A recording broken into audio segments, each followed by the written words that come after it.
Voilà, bonjour à tous. Nouvelle conférence donc organisée cette fois par la FFC, Réforme européenne 2026. Quel impact sur la carrosserie industrielle et sur les acteurs du transport routier de marchandises? On l'a constaté hier en séance plénière, les réglementations européennes donc, se multiplient dans le secteur, notamment la nouvelle directive sur les poids et dimensions, Vecto, bientôt Vecto Trailer, règles actualisées sur les véhicules hors d'usage. Donc l'impact sur l'industrie de la carrosserie est indéniable, on va en parler dans un instant. C'est justement le thème de cette conférence. Et dans ce contexte, une question centrale se pose.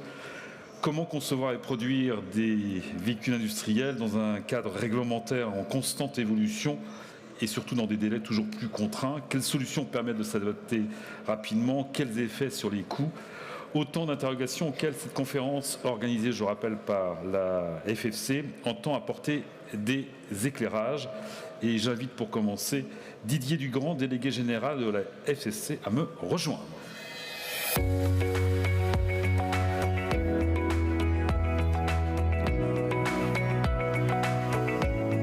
Alors Didier, un mot en introduction avant d'accueillir nos différents intervenants invités. Bien sûr, parce que je ne suis capable que d'introduire le sujet, étant donné que je ne suis pas un technicien. Donc bonjour à tous, merci de votre présence à cette nouvelle commission FFC Technique, conférence aujourd'hui. Écoutez, très simplement, je suis fier d'avoir l'occasion de redire que ça fait plus de 2 ans maintenant que Martin 3D et la FFC sont partenaires pour cadrer les questions réglementaires au sein de la fédération. Donc voilà, on a depuis 2 ans maintenant quasiment 25 commissions, réunions techniques qui se sont constituées à chaque fois. On a pris l'habitude d'accueillir entre 100 et 180 entreprises à chaque fois sur nos visioconférences. Donc voilà, on a l'occasion de beaucoup converser, répondre à beaucoup de questions et c'est toute la vocation d'une fédération comme la nôtre. Donc un peu plus de 2 ans après, nous voici réunis à Solutrans pour traiter des sujets d'actualité français, européens, sur la réglementation. On va tâcher de continuer comme ça. Donc, sans plus attendre, merci en tout cas. Je vous redonne la parole. Merci. Didier, et on va accueillir donc nos différents intervenants. À commencer Bruno Martin, directeur technique de la FFC Équipements et Véhicules. Nicolas Lebigot, directeur affaires environnementales, techniques et réglementaires à la PFA. Et puis Sébastien Lix, responsable ingénierie, conversion chez Renault.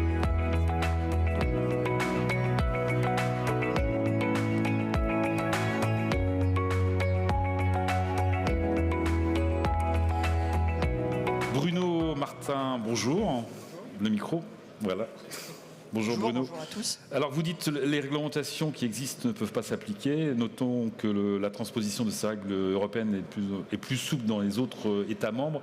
Ça, c'est vraiment un constat. C'est un constat. On a des clients qui sont à la fois opérateurs qualifiés et en même temps ont des homologations dans d'autres pays.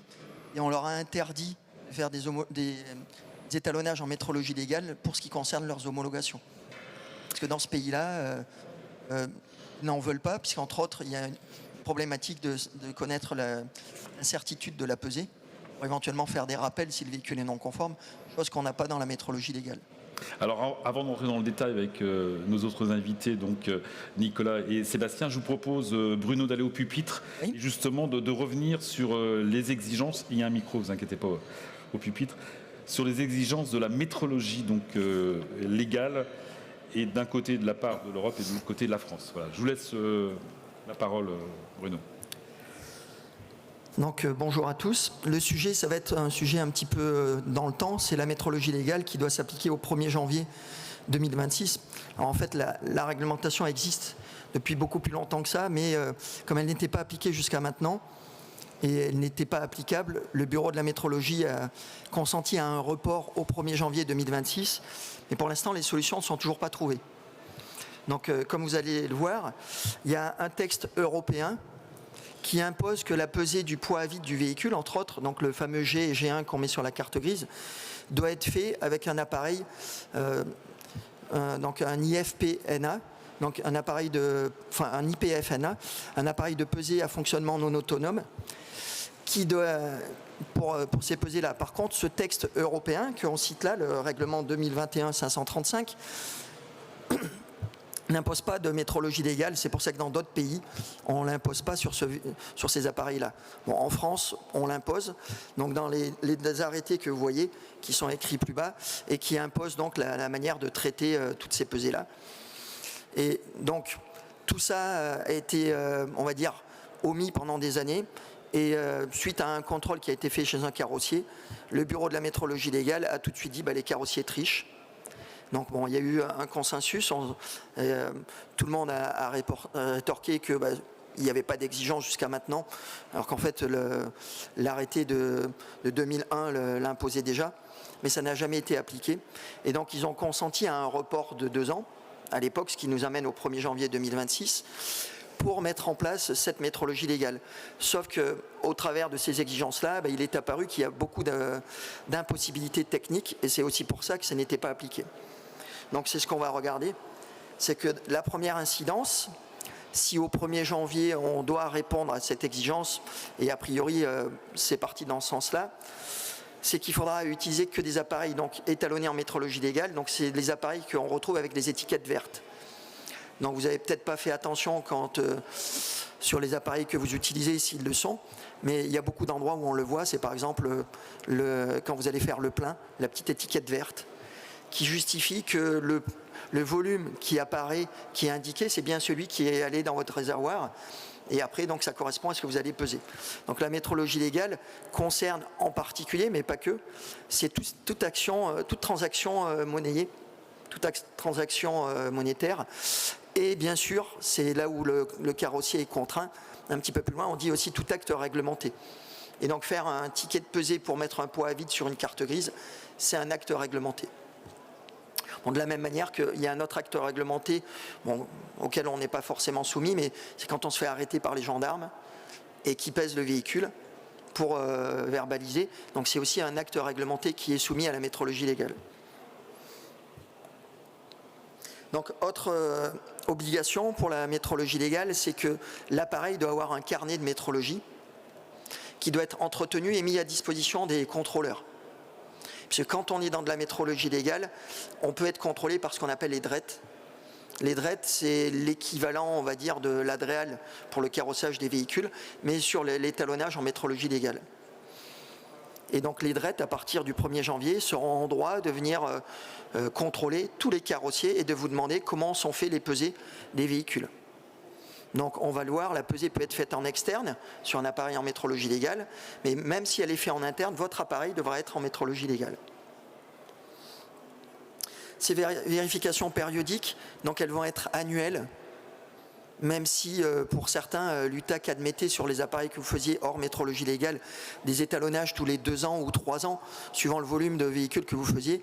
Là, la métrologie légale, quelle que soit l'utilisation de l'appareil, c'est annuel. Et quand c'est un appareil qui fait une somme supérieure à 5 tonnes, il y a tous les 2 ans un contrôle un peu plus complet.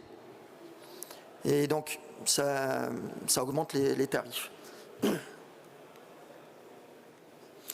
Petit rappel quand même, c'est que la métrologie légale, comme je l'évoquais juste avant, ne permet pas de connaître la profondeur de la non-conformité.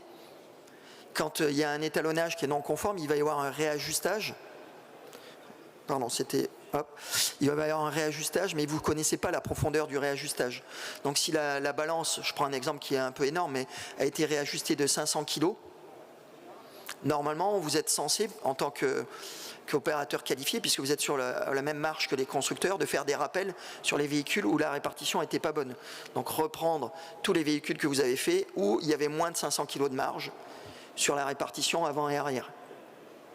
Mais comme on n'a pas le droit dans les métrologies légales de connaître l'incertitude de la mesure, vous ne pourrez pas faire ces rappels. Donc c'est aussi pour ça, comme j'évoquais, qu'il y a certains pays qui n'autorisent pas la métrologie légale, parce qu'elle ne permet pas de faire les rappels.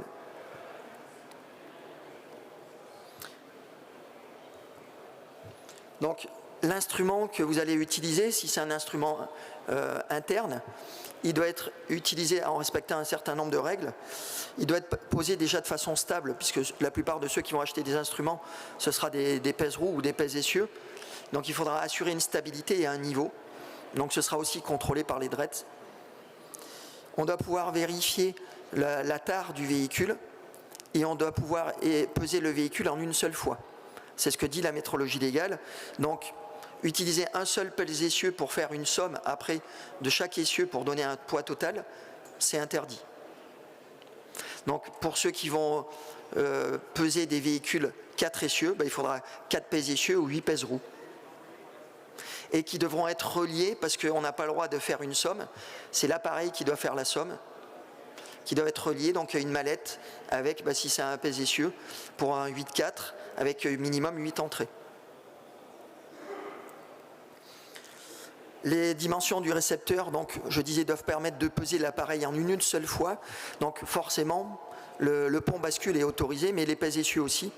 Et c'est là où, dans le courrier qu'on a reçu, il y a des petites divergences. Et comme j'expliquais tout à l'heure, il y a des vendeurs qui ne veulent pas vendre de pèse-essieux parce que le texte est imprécis sur certains points et on demande une précision pour que les inspecteurs des DRETS fassent un contrôle équitable de la même manière dans toutes les régions. Donc, le bureau de la métrologie nous dit donc dans un texte qu'on ne peut pas peser le véhicule en plusieurs étapes, sans donner trop de précision. Donc là, ce qui semblerait exclure les pèse-essieux. Mais le paragraphe suivant, ils disent qu'on admet une pesée en métrologie légale avec des pèse-essieux si on pèse en une seule fois.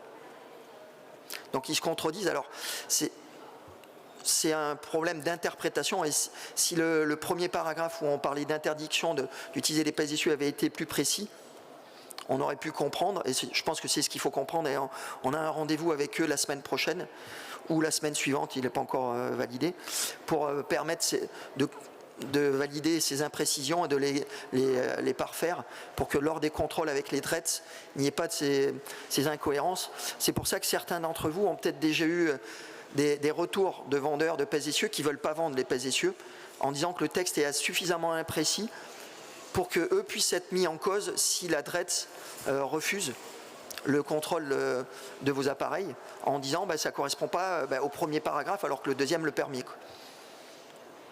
Donc on a un rendez-vous avec eux pour aller un peu plus dans ces précisions. Il y a un autre souci, c'est qu'on va voir juste après, c'est que dans les incidences, on doit avoir un appareil qui est entretenu correctement, et donc vous devrez être capable de démontrer que votre appareil est bien entretenu. Donc c'est un appareil, s'il est à l'extérieur, il faut qu'il soit étanche. S'il est à l'intérieur, qu'il y a des câbles qu'on ne roule pas dessus. Voilà. Donc ça pourrait orienter, ce n'est pas une obligation, mais vers des contrôles avec des appareils en Bluetooth, puisque comme on va l'évoquer tout à l'heure, on va peser des véhicules avec des empattements différents. Donc vous serez toujours en train de déplacer vos pèse-essieux. Et donc le problème, c'est qu'à force de déplacer, quand on a du filaire, on va être soumis à une certaine fragilité du matériel. Bon, c'est pas le même coût, c'est un petit peu plus cher, mais je pense que c'est une solution. Sauf ceux qui auront la chance de peser les véhicules qui ont toujours le même empattement, ou parmi les solutions qu'on n'a pas évoquées, qu'on n'a pas sur les slides, c'est au lieu d'avoir un seul pont bascule ou des pèse-essieux, on peut avoir 2 demi-ponts bascules sur lequel on pourra faire en une seule fois le total, et l'avant et l'arrière.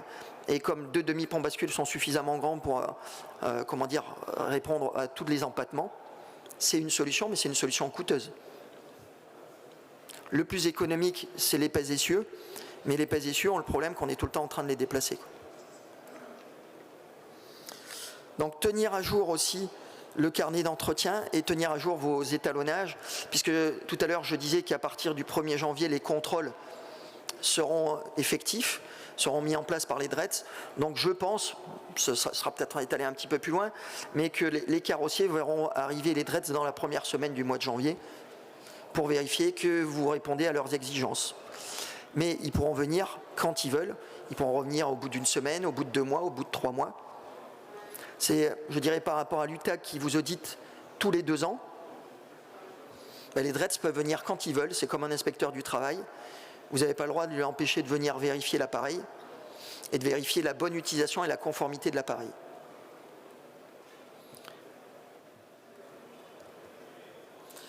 L'incidence aussi, c'est que surtout la différence entre donc l'étalonnage en métrologie légale et hors métrologie légale, c'est que les tests ne sont pas les mêmes. Le premier test qui est commun, c'est le test d'incertitude, c'est-à-dire on va faire le test sur le milieu de la balance et on va vérifier à sa masse maximale qu'elle donne la bonne valeur. Alors en fait, c'est un test qui se fait par palier.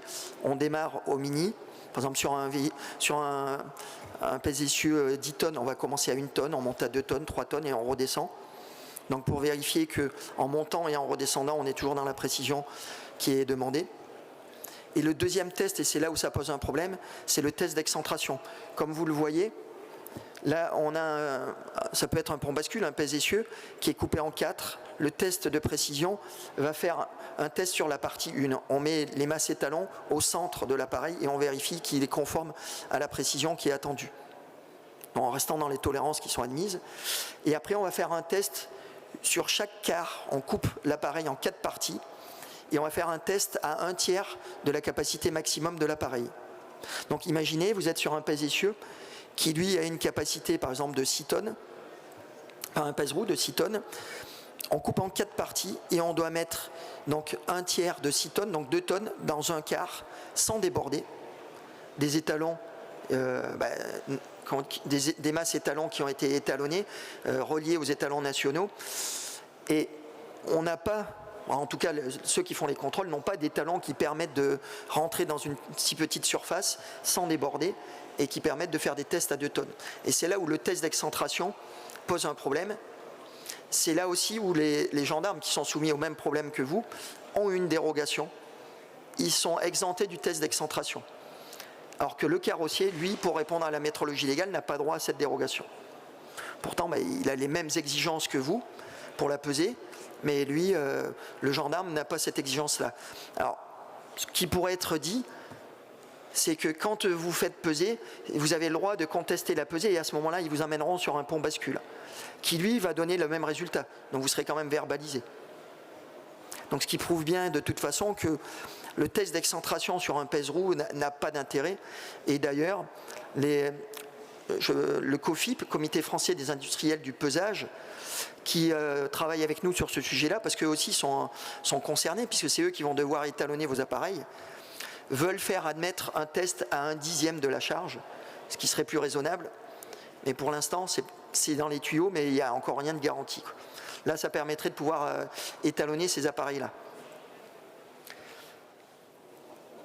Et donc, petit problème, certains pourraient me dire, c'est pourquoi on arrive à acheter des pèse essieux étalonnés en métrologie légale, alors qu'on n'arrive pas à faire ce test d'excentration.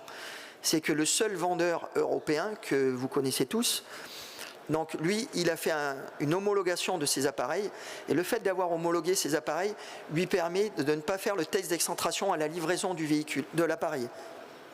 Donc il va vous livrer un appareil sans test d'excentration, ce qui est autorisé.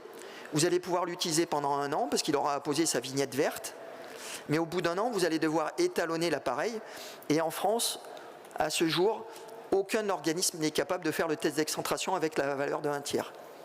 Alors le bureau de la métrologie nous a envoyé gentiment, parce qu'ils nous ont dit que s'il existait des gens qui faisaient ça, jusqu'à 6 tonnes par pèse-roue, nous a envoyé une liste, et régulièrement, enfin une liste, un lien, régulièrement je clique sur le lien, certains l'ont peut-être fait au travers du mail qu'on vous a envoyé, ce lien ne marche pas. On arrive sur une page, erreur 404, no found.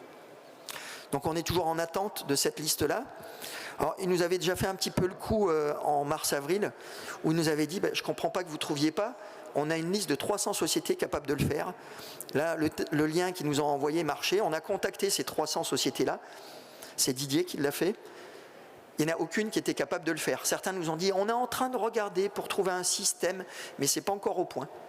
Et ceux-là, on les a recontactés dernièrement et c'est toujours pas plus au point. Et donc là, on est sur Arliésen parce qu'ils nous ont bien dit, on a une solution à 6 tonnes et forcément, en grand connaisseur, ils nous ont dit 6 x 4, 24, donc vous êtes capable de peser des véhicules 19 tonnes, puisque ça marche très bien. Et donc on leur a répondu dans le courrier qui les a amenés à nous proposer un rendez-vous que en carrosserie, on peut aller jusqu'à 13 tonnes sur un essieu et que donc c'est pas forcément suffisant, 12 tonnes. Sur les pèse-roues. Bon, on va voir ce qu'ils vont nous répondre puisqu'on doit les voir prochainement. Donc, pour revenir sur les solutions qui vous restent possibles, donc la plus usuelle. Il y a quand même des solutions. Alors, il existe des solutions, mais pour ceux qui veulent des... Pas trop noircir le tableau, mais il y a quand même des solutions. Voilà. Ceux qui veulent des ponts bascules, ça marchera forcément. Ceux qui veulent utiliser des pèse essieux, parce que tout le monde n'a pas un pont bascule à côté. Il y en a qui sont à 50 km d'un pont bascule. Et des fois, le pont bascule n'est pas adapté, c'est ce qu'on va voir à la pesée qu'on a à faire. Sur un poids lourd, c'est tout à fait adapté puisqu'ils sont prévus pour. Mais quand on veut faire un véhicule utilitaire léger, des fois, on est sur des marges qui sont très short et on va voir que justement, ça peut ne pas passer. Donc la solution principale, surtout sur ceux qui ne veulent pas investir, c'est le pont bascule, où on va peser le véhicule en une seule fois. Après, il y a deux possibilités, où là, la métrologie légale sera d'accord. Je dirais la plus usuelle, qui pourrait sembler logique, c'est qu'on va peser l'avant avec le même appareil. Donc on va sortir l'essieu avant de l'appareil pour déterminer le poids arrière, ou on va sortir les roues arrière du véhicule pour déterminer le poids avant, ce qui pourrait être plus judicieux, parce que c'est là où on aura l'incertitude la plus petite, puisque c'est souvent l'avant qui est la plus lourde. Et comme on a une marge qui est définie, ce qu'on appelle la tolérance, enfin l'échelon de l'appareil, le E. Donc on verra tout à l'heure que sur des appareils comme ça, on peut avoir un E de 20 ou 50 kg. Donc 20 ou 50 kg sur un poids lourd, c'est pas forcément grave. Sur un VUL, ça peut être très gênant, l'incertitude de mesure. Et donc, quand on utilise un pont bascule, on peut faire la pesée avant et ou arrière, en plus de la totale, pour faire sa répartition. Ou, là où la métrologie n'embête pas, le bureau de la métrologie, c'est de dire, vous faites le poids total sur votre pont bascule, et après, vous avez le droit d'utiliser vos pèse essieux qui sont hors métrologie légale, c'est-à-dire comme c'est fait actuellement, et vous faites votre pesée, votre répartition avec les poids que vous obtenez. Alors des fois, si vous faites peser avant, arrière, en ayant fait la pesée sur un pont bascule, vous aurez une somme qui ne sera pas la même, et c'est normal. C'est des problèmes de métrologie. Les incertitudes se cumulent, elles ne peuvent pas se soustraire. Et donc sur un pont bascule qui est à 50 kg près, ben vous n'aurez pas forcément, et je dirais même pratiquement pas, le même poids que si vous allez sur vos pèse essieux qui sont à 1 kg près. Parce que vous aurez 1 kg par pèse-roue, c'est-à-dire 4 kg d'incertitude, alors qu'à côté, vous aurez un échelon de 50 kg. Donc ce ne sera pas rare que vous n'ayez pas les mêmes résultats à 54 kg près. Et donc là, après, on pourrait se demander quelle valeur j'utilise. Mais bon. Autre possibilité, vous allez utiliser des pèse-roues, mais là, il faudra autant de pèse-roues que vous avez de roues sur le véhicule. Problématique que j'ai évoquée tout à l'heure, c'est que comme les empattements changent tout le temps, il faudra déplacer vos véhicules, enfin vos pèse essieux. Alors qu'on avait proposé une autre solution, c'est on enterre le pèse essieux et on avance, on fait déplacer le véhicule et on additionne. Mais ça ne leur plaît pas. Ce qui économiquement était plus intéressant, mais aussi au niveau de la protection de l'appareil, c'était beaucoup plus intéressant puisqu'on n'avait pas à déplacer les appareils.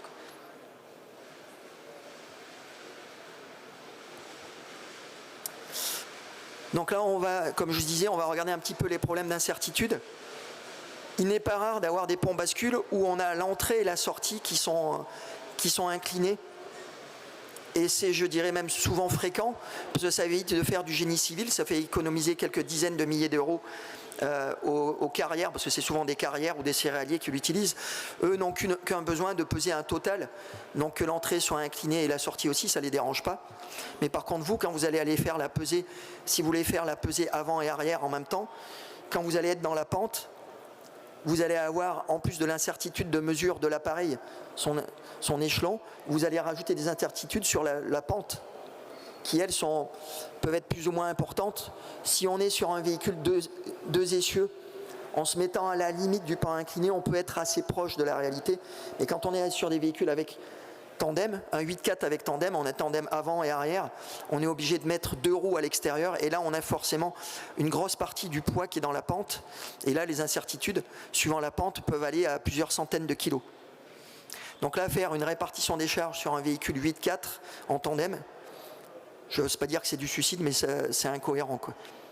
Bon, heureusement, sur les poids lourds, on a des incertitudes, des marges qui sont suffisamment grandes. Si le véhicule est bien équilibré, on peut se retrouver avec des marges de 300-400 kg sur l'avant et l'arrière. Ça peut-être marcher, peut-être, mais là, il faut faire les calculs suivant la pente, etc. Et on n'est pas sûr que ça marche. Alors que si on est sur un VUL, qu'on fait le même calcul, on va avoir des incertitudes, comme je disais tout à l'heure, qui vont se cumuler. 50 kg d'incertitudes sur les ponts bascules les plus anciens, ça veut dire 50 kg sur la pesée avant, 50 kg sur la pesée arrière si on fait les deux. Mais si on veut déduire l'avant de l'arrière en soustrayant, on va cumuler les incertitudes. Donc ça fait 2 fois 50 kg sur le calcul qu'on aura fait, 100 kg d'incertitude. Et sur un VUL, des fois, on est à 20 kg près, ou même 10 kg du maxi. Et donc là, normalement, on est en droit de vous refuser, que ce soit l'UTAC ou le bureau de la métrologie, votre calcul en disant, mais avec l'incertitude de la pesée que vous avez faite, on ne sait pas si vous êtes du bon côté. Vous avez 10 kg de marge, mais votre incertitude, elle est de 100 kg. Donc vous êtes peut-être à plus 110 ou moins 90. Et donc là, normalement, on est en droit de vous demander d'aller faire une pesée ailleurs. Et ailleurs, ça va être quoi? C'est sur des pèses essieux. Il n'y a que ceux-là qui sont suffisamment précis. Donc c'est là où le pont bascule est déjà une limite sur les VUL. Autre limite du pont bascule, comme je disais tout à l'heure, c'est que les ponts bascules, des fois, sont à plusieurs kilomètres des carrossiers, et donc ça engendre des coûts importants. Donc en comparaison, vous voyez que le pèse essieu, on va dire, est plus adapté, surtout pour les VUL, et je dirais même pour un poids lourd, quand on est à la limite du maxi, il est préférable d'utiliser des pèse-roues. Mais c'est aussi plus contraignant pour la métrologie légale, puisque comme je vous disais, pour l'instant, on n'a pas de solution au-delà de 12 tonnes, et encore, on attend la liste de ceux qui sont capables de le faire.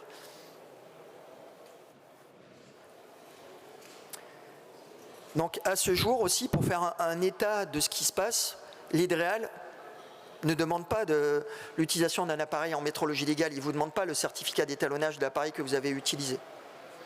Et pourquoi il ne vous le demande pas? Parce que dans le reste de l'Europe, c'est pareil, ce n'est pas demandé non plus, puisque la directive qui impose cette pesée, elle impose d'utiliser un appareil non automatique, mais qui correspond à des critères, mais elle n'impose pas qu'il soit étalonné en métrologie légale. Il doit être étalonné, certes, mais pas forcément en métrologie légale, et donc pas avec les critères qu'on vient de voir. Et donc c'est pour ça que je vous disais tout à l'heure qu'on a des clients qui sont à la fois opérateurs qualifiés et qui ont aussi des homologations. Mais ceux-là, si on va jusqu'au bout du bout, vont devoir étalonner le même appareil en métrologie légale et hors métrologie légale.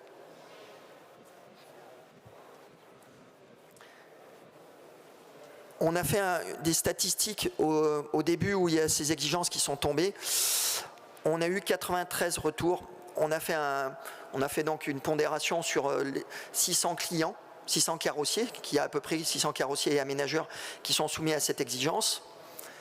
Le résultat, c'est qu'on se retrouve avec 87 000 heures de conduite pour aller peser le véhicule, puisque comme je vous disais, certains ont des ponts bascules à plusieurs dizaines de kilomètres de chez eux. Et certains carrossiers et aménageurs même ont des volumes de plusieurs centaines de véhicules, même par mois, à peser. Ça fait aussi des heures de perdu. Ça fait du carburant, parce qu'on a fait une estimation, suivant que c'était des PL, des VL. On est à 83 000 litres de carburant qui part en fumée pour aller peser ces véhicules-là. Pour ceux qui n'achèteraient pas de la métrologie légale. Parce que dans cette enquête, on a quand même demandé ceux qui sont prêts à acheter de la métrologie légale, et on a pris en compte que ceux qui retourneraient sur des ponts bascules, puisque certains vont arrêter d'entretenir leur pèse essieu. Et voilà les chiffres qu'on obtient. Donc si on regarde le résultat aussi, un étalonnage en métrologie légale au niveau coût par rapport à un étalonnage hors métrologie légale coûte 3 fois plus cher. Parce que c'est des gens qui ont une habilitation et comme on l'a vu, le processus est plus lourd. La fréquence impose aussi un étalonnage annuel, c'est obligatoire quel que soit le volume de votre pesée, alors que l'UTAC admettait pour ceux qui avaient des petits volumes jusqu'à un étalonnage tous les 3 ans. Et là, si on regarde les pèses essieux, un pèse essieu par roue, ceux qui font des 8x4, ils sont obligés d'avoir 4 pèse essieux ou 8 pèse roues. Donc c'est x4 encore le prix de l'étalonnage. Donc on arrive jusqu'à 36 fois supérieur le prix de l'étalonnage pour ceux qui ont des petits volumes, voire 45 quand un jour on fera peut-être des 5 essieux.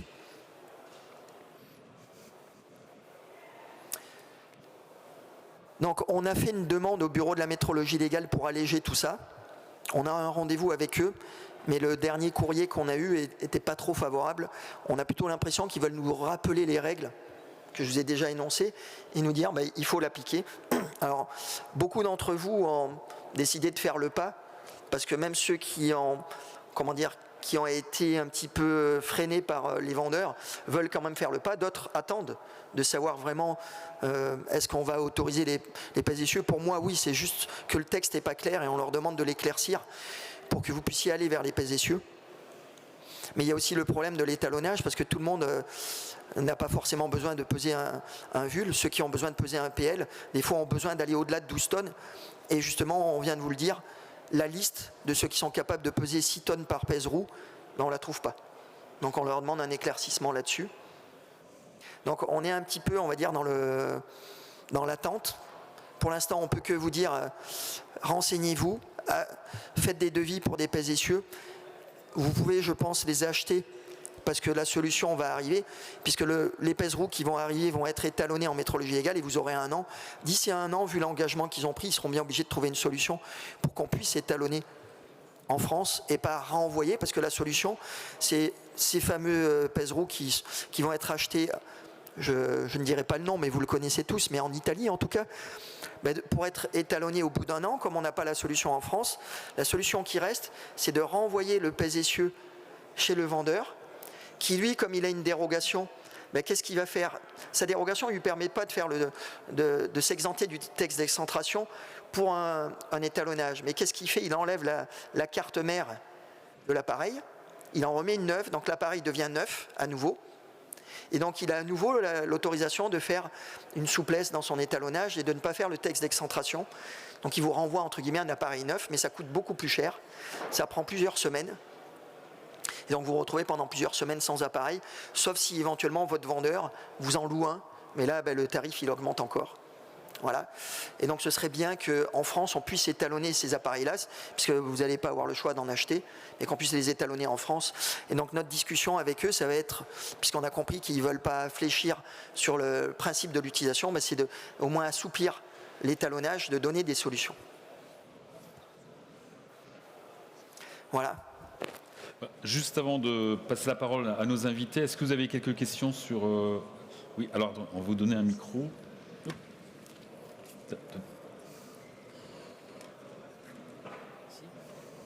Bonjour.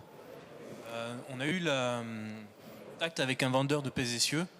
Il nous a dit que justement de changer la carte mère et en fait un appareil qui n'est pas neuf, qui est plus neuf, c'était illégal. Parce qu'on changeait le numéro de série. Et donc en fait, comme c'est un modèle il est d'occasion parce qu'il aura 1 an, Ouais. en remettant une carte mère, qu'on change le numéro de série, notre vendeur de pèse essieux nous a dit que ça normalement c'était pas légal de faire ça. On entend tout et son contraire là-dedans. Je suis pas spécialiste dans la métrologie, je me suis renseigné, etc. Et je pense qu'il y en a que ça embête, parce qu'ils ne peuvent pas vendre leurs pèse essieux qui ne sont pas étalonnés en métrologie légale. C'est peut-être borderline, mais c'est ce qui se fait et c'est accepté partout pour l'instant. Les DRET ne vont peut-être pas les accepter, mais dans le texte du bureau de la métrologie légale, ils renvoient bien en disant vous pouvez acheter en France ou à l'étranger. Sous-entendu, ils n'ont pas cité l'Italie que j'ai cité, mais ils ont encore moins cité le vendeur. Mais il n'y a que lui qui est capable de le faire. Je pense que les pratiques sont connues. Peut-être que de toute façon, en donnant la possibilité de faire des tests avec une excentration, on va dire, correcte, ça remettra les choses au clair. Peut-être que ce n'est pas légal, mais pour l'instant, c'est ce qui se fait. Et les DRET n'ont pas encore donné leur avis là-dessus. C'est des choses qu'on va évoquer avec eux. Et on va leur dire, mais, soit vous donnez la possibilité de faire des 6 tonnes, voire même d'aller jusqu'au moins à 13 tonnes. Soit on va rester là-dessus, mais est-ce que c'est légal? C'est eux qui vont nous répondre là-dessus. Pour l'instant, je dirais que c'est des coutumes qui se font, mais personne ne dit rien. Parce qu'on n'est pas encore vraiment dans l'application de la règle. Et ça, je ne peux pas vous dire, je ne suis pas spécialiste, mais j'ai entendu parler de ce bruit. Et on entend aussi l'inverse, parce que ça en arrange certains, ça n'en arrange pas d'autres. Je dirais que ceux qui sont capables de dire ça, c'est le bureau de la métrologie et les DRET, et on a rendez-vous avec eux et on va en parler, quoi. Et on fera un communiqué pour en parler. De toute façon, si ça, c'est pas légal, il faudra bien qu'ils trouvent une solution pour qu'on puisse le faire, quoi. Une question peut-être avant de continuer? Non? Alors, on va laisser la parole maintenant à Nicolas Le Bigot, donc, de la PFA. Vous êtes directeur des affaires environnementales, techniques et réglementaires. Oui. Nicolas, on voit il y a toute une multiplication des réglementations. Qu'est-ce qu'il faut faire? C'est assumer des trajectoires radicales justement sur la transition énergétique? Oui, et travailler sur la simplification. Alors, pas si simple, peut-être, mais en tout cas. Peut-être effectivement, puisque la thématique c'est la réforme européenne, je vais me permettre de faire un petit pas de côté par rapport à la métrologie et de revenir sur les grands enjeux européens auxquels fait face la filière automobile et sur lesquels travaille la PFA, et la période de forte turbulence que traverse l'industrie automobile européenne en ce moment, confronté à des enjeux importants en ce qui concerne sa compétitivité, des enjeux de transition économique, industrielle, technologique et de souveraineté. C'est Mario Draghi, le premier, qui avait alerté la Commission européenne dans son rapport de la fin 2024, après qu'on ait quand même tiré énormément le signal d'alarme auprès de la Commission européenne. Mais Mario Draghi donc a transformer cette parole en adressant son rapport à la Commission européenne, en pointant du doigt le secteur automobile comme emblématique du manque de planification pour l'application d'une politique climatique sans aucune politique industrielle. Et la Commission n'a eu de cesse que de fonctionner à coup de butoir réglementaire, mais ce n'est pas comme ça qu'on fait une politique industrielle. Et donc il est grand temps aujourd'hui que la Commission travaille sur les fondamentaux qui font la compétitivité industrielle en travers des coûts de l'énergie accessibles, des aides à l'innovation, des aides au regard des investissements, au regard de la production industrielle et de la simplification réglementaire. On est dans une situation où on a perdu 1 million de production de véhicules depuis 2019. 1 million 1 million de véhicules produits en France en moins depuis 2019. 40 000 emplois perdus. Tout confondu, automobile et véhicules industriels? Les deux? Automobile et véhicules industriels? Les deux. D'accord. Revenons sur les objectifs CO2 justement par rapport à l'Europe, imposés à l'automobile et justement aux véhicules industriels. Vous dites que les échéances sont plus impactantes pour l'automobile. Pourquoi? Alors les échéances sont impactantes pour tout type de catégorie de véhicules automobiles, véhicules légers et véhicules lourds. Effectivement, on a une réglementation qui est en discussion actuellement sur les véhicules légers, et les questions qui sont posées et lourds bientôt, hein, mais les questions qui sont posées sont simplement celles de la pérennité de l'industrie automobile européenne. La question n'est plus de savoir si les échéances de 2035 pour les véhicules légers, de l'interdiction des ventes de véhicules thermiques sont faisables ou pas, ou par extension l'échéance de 2040 pour les véhicules lourds. La question, c'est d'éviter le crash de l'industrie automobile à courte échéance. Il est urgent de réassocier ambition climatique, compétitivité industrielle et réalité de marché, puisque à ce jour, on constate que l'électrification, au regard de la trajectoire qui nous est imposée par la réglementation automobile, n'est pas au rendez-vous. Les clients ne sont pas au rendez-vous, et donc il est important de replacer le consommateur au centre du jeu. Sur la question des utilitaires, les enjeux sont colossaux. La France représente un quart en termes de production du marché européen. Les acteurs français, 50% du marché européen. Si on n'intervient pas à très courte échéance sur la trajectoire réglementaire qui nous est imposée, simplement ce sont des usines en France qui vont fermer très rapidement. Donc là, on a adressé des propositions à la Commission européenne pour assouplir, introduire des flexibilités dans la réglementation et même revoir l'objectif de l'horizon 2030 qui est intenable à ce jour. Pourquoi? Parce que sur les véhicules utilitaires, on fait face à une impasse technologique relative à l'électrification.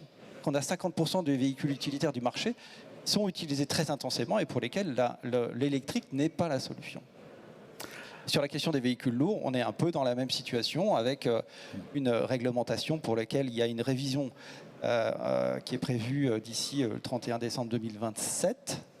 Et les acteurs demandent tous collectivement, qui sont ici présents, à anticiper cette clause de révision parce que là aussi, il faut revoir la trajectoire, sans quoi ces acteurs vont être également, de la même manière que ceux qui concernent les véhicules légers, risquent d'être soumis à des très fortes pénalités. Un groupe de travail a été mis en place pour le VI, en tout cas en septembre à Bruxelles.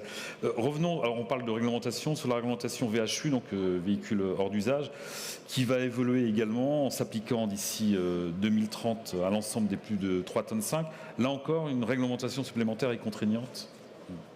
Exactement, des contraintes supplémentaires, et effectivement, qui vont dans le sens quand même de la vertu environnementale. Donc c'est des choses sur lesquelles on doit travailler tous collectivement, bien entendu, mais qui sont quand même d'une grande complexité. Donc on a un texte réglementaire qui a été déposé déjà il y a un petit moment de ça par la Commission européenne en 2023 et qui est toujours en débat.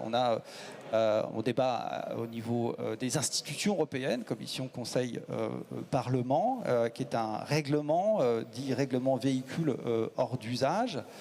Et ce règlement véhicule hors d'usage, jusqu'à présent, il ne concernait que les véhicules légers. Et la grande nouveauté, c'est que désormais, les catégories de véhicules lourds sont intégrées dans le périmètre couvert par ce règlement. Donc les poids lourds et les remorques sont désormais intégrés. Alors qu'est-ce qu'il demande? Eh bien, de mettre en place toute une filière de collecte, de démontage et de recyclage des matériaux issus des véhicules, d'introduire de la matière recyclée dans les véhicules neufs à partir des matériaux qui proviennent des véhicules hors d'usage. Alors ça, c'est surtout pour les véhicules légers, ça n'est pas encore le cas pour les poids lourds et les remorques. Et puis un petit peu plus de traçabilité, de lutte contre la filière illégale, parce que dans ce domaine, il y a beaucoup d'acteurs qui agissent de manière illégale sur le recyclage des véhicules, et des clarifications sur les responsabilités de chacun en matière de traitement et de prise en charge des coûts de recyclage, en particulier sur la question des véhicules multi-étapes. Parce que sur la question des véhicules multi-étapes, le constructeur du châssis n'est pas très favorable à devoir assumer les coûts associés au recyclage de la partie carrosserie. Donc on attend du règlement aussi qu'il puisse introduire des clarifications sur qui fait quoi et qui doit assumer quel coût. Il y a des échanges un peu techniques qui se déroulent en ce moment dans le cadre du trilogue Commission, Conseil, Parlement, où il est prévu que les carrossiers soient considérés dans le périmètre couvert par ce qu'on appelle les filières REP, responsabilité élargie des producteurs, donc qui imposent aux acteurs de mettre en place des dispositifs de collecte et de recyclage. Mais visiblement, donc, le Conseil, dernièrement, pas plus tard que hier ou avant-hier, dans le cadre de la discussion qui se tiendra d'ici la fin novembre en trilogue, a annoncé que certes les carrossiers sont couverts par le règlement, mais les PME ETI en seraient exemptés. Sébastien Lix, donc je rappelle responsable ingénierie conversion LCV chez Renault. On peut parler de complexité justement. Vous, en tant que constructeur, vous devez trouver des solutions transverses à chaque lancement de gamme. Oui, effectivement. Au-delà du nombre d'évolutions réglementaires qu'on doit absorber et déployer sur nos différentes gammes, l'une des difficultés aujourd'hui, c'est d'adapter ces nouvelles réglementations sur l'architecture électronique en fait, de nos voitures. Puisque quand on a une évolution qui touche des véhicules nouveaux types, ça, c'est facile, entre guillemets, d'intégrer dans le cahier des charges de nos voitures directement les évolutions réglementaires. Par contre, quand on doit appliquer ces évolutions réglementaires sur des voitures qui sont dites tout type, à une date dite tout type, là, on tombe sur une diversité d'archi électroniques de chaque véhicule en fonction de leur plateforme et leur date de développement. Et la complexité est d'autant plus vraie pour l'électrique ? Oui. Pour les véhicules électriques ? Oui, tout à fait, puisqu'on a une évolution aujourd'hui très importante à la fois sur l'archi, le pilotage, les batteries. On le voit bien aujourd'hui, la course, elle est devant nous. On doit se battre contre la partie, je dirais, Asie. Et donc, il faut absolument que l'on soit, que l'on conçoive transformable. et que l'on conçoive tout de suite en intégrant le maximum de réglementation. Alors vient s'ajouter le sujet sensible de la sécurité des données, la cybersécurité, la fameuse cybersécurité, Tout à fait. qui est un frein justement au développement des véhicules. C'est-à-dire que vous me disiez en préparant la conférence, en rajoutant des fonctionnalités voulues donc, par le client, en fait on complique un peu les choses On voit aujourd'hui, en termes de sécurité. oui, on voit aujourd'hui la demande client, elle est de plus en plus forte. Au niveau des usages, et chaque constructeur veut répondre à cette demande client par différents systèmes. Et on intègre dans notre cybersécurité, ce qu'il faut en fait, c'est anticiper les demandes clients tout en protégeant le système de la voiture. Alors, on développe de plus en plus, on le voit au cours des réglementations, là, on a pas mal de sécurité active qui se développe sur les voitures, et donc de calculateurs, et donc il faut protéger chaque calculateur. Par contre, il faut utiliser toute notre archi électronique de protection. Et chez Renault, on a développé ce qu'on appelle la Gateway, qui nous permet de filtrer en fait des demandes qui pourraient venir de l'extérieur. J'ai à ce titre un exemple qui parle à tout le monde, ce qu'on appelle les traceurs ou les dongles là, qu'on met sur les voitures, qui peuvent générer des perturbations dans le fonctionnement de nos voitures. Donc ça, aujourd'hui, on intègre, nous, côté service conversion, au plus près les métiers pour justement déployer tous ces usages clients et les types d'outils complémentaires qui peuvent être branchés sur la voiture et qui pourraient perturber le fonctionnement. Qui dit complexité, coûts complémentaires, supplémentaires aussi, en coûts financiers le coût, il est gérable quand vous l'intégrez dès le démarrage. C'est ça qui est important. Est-ce qu'il est prévisible du coup? Est-ce qu'on a toutes les données pour pouvoir, non, par rapport à la complexité des textes tout à l'heure? On n'a pas l'ensemble des données, mais si vous intégrez et si vous concevez transformable dès le démarrage, là, vous limitez les coûts et vous anticipez les différents cas de figure. Et vous protégez la voiture.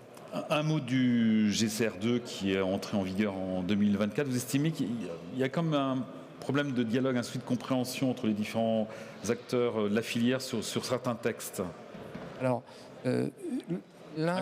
l'une des contraintes, je pense, dans GSR2B, on le voit bien, c'est aujourd'hui, il faut que les valideurs, alors quand j'appelle les valideurs, c'est l'UTAC, le CNRV, aient la même compréhension des textes que les concepteurs. Et quand je dis les concepteurs, c'est à la fois les carrossiers, les constructeurs, c'est pas que Renault, hein, évidemment, mais on voit bien que déjà, si on a une communication, une interprétation des textes réglementaires qui est compris par tout le monde de la même façon, alors déjà, on peut anticiper, on peut traiter tout ce qui est dérogation, tous les cas de figure associés à ces dérogations, puis on peut avoir un échange. Et là, je trouve que la FFC est le moyen de centraliser un petit peu ces échanges et ces explications de texte sur les différentes réglementations qui peuvent nous arriver dans le futur. Et je l'ai bien vu sur GSR2B. Alors, si on veut résumer, on va dire le thème d'aujourd'hui, finalement, vous, par rapport au constructeur, on va dire que l'évolution des archis des véhicules, notamment VI, c'est le transformable, hein, c'est ça, si j'ai bien compris. C'est concevoir transformable, anticiper. C'est un mot nouveau? Non, pas nouveau, mais non, c'est pas un mot nouveau. C'est vraiment ce qu'on développe aujourd'hui au sein de Renault LCV Business là. D'avoir des window personnes au niveau des métiers et d'animer justement ce concevoir et d'intégrer au plus vite et au plus tôt du développement projet ces réglementations. Le temps passe vite. Bruno, un mot de fin, on parlait justement le rôle ou la mission, on va dire, de la FFC justement pour accompagner les carrossiers, les adhérents, qui est important. C'est au travers de toutes ces réglementations qui évoluent constamment, c'est de leur rappeler la compréhension du texte, comme il vient de l'évoquer, c'est tout le monde n'a pas la même interprétation. C'est d'essayer de ramener tout le monde au même niveau, que le texte soit bien compris, bien appliqué par tout le monde, bien contrôlé aussi de la même manière par tout le monde. Voilà. Alors je ne sais pas s'il y a encore des questions dans la salle. Pas de questions? Écoutez, je vous remercie messieurs. Et au nom de la FFC qui organise cette conférence, vous êtes conviés à un cocktail dans la salle VIP qui est juste à côté. Encore merci.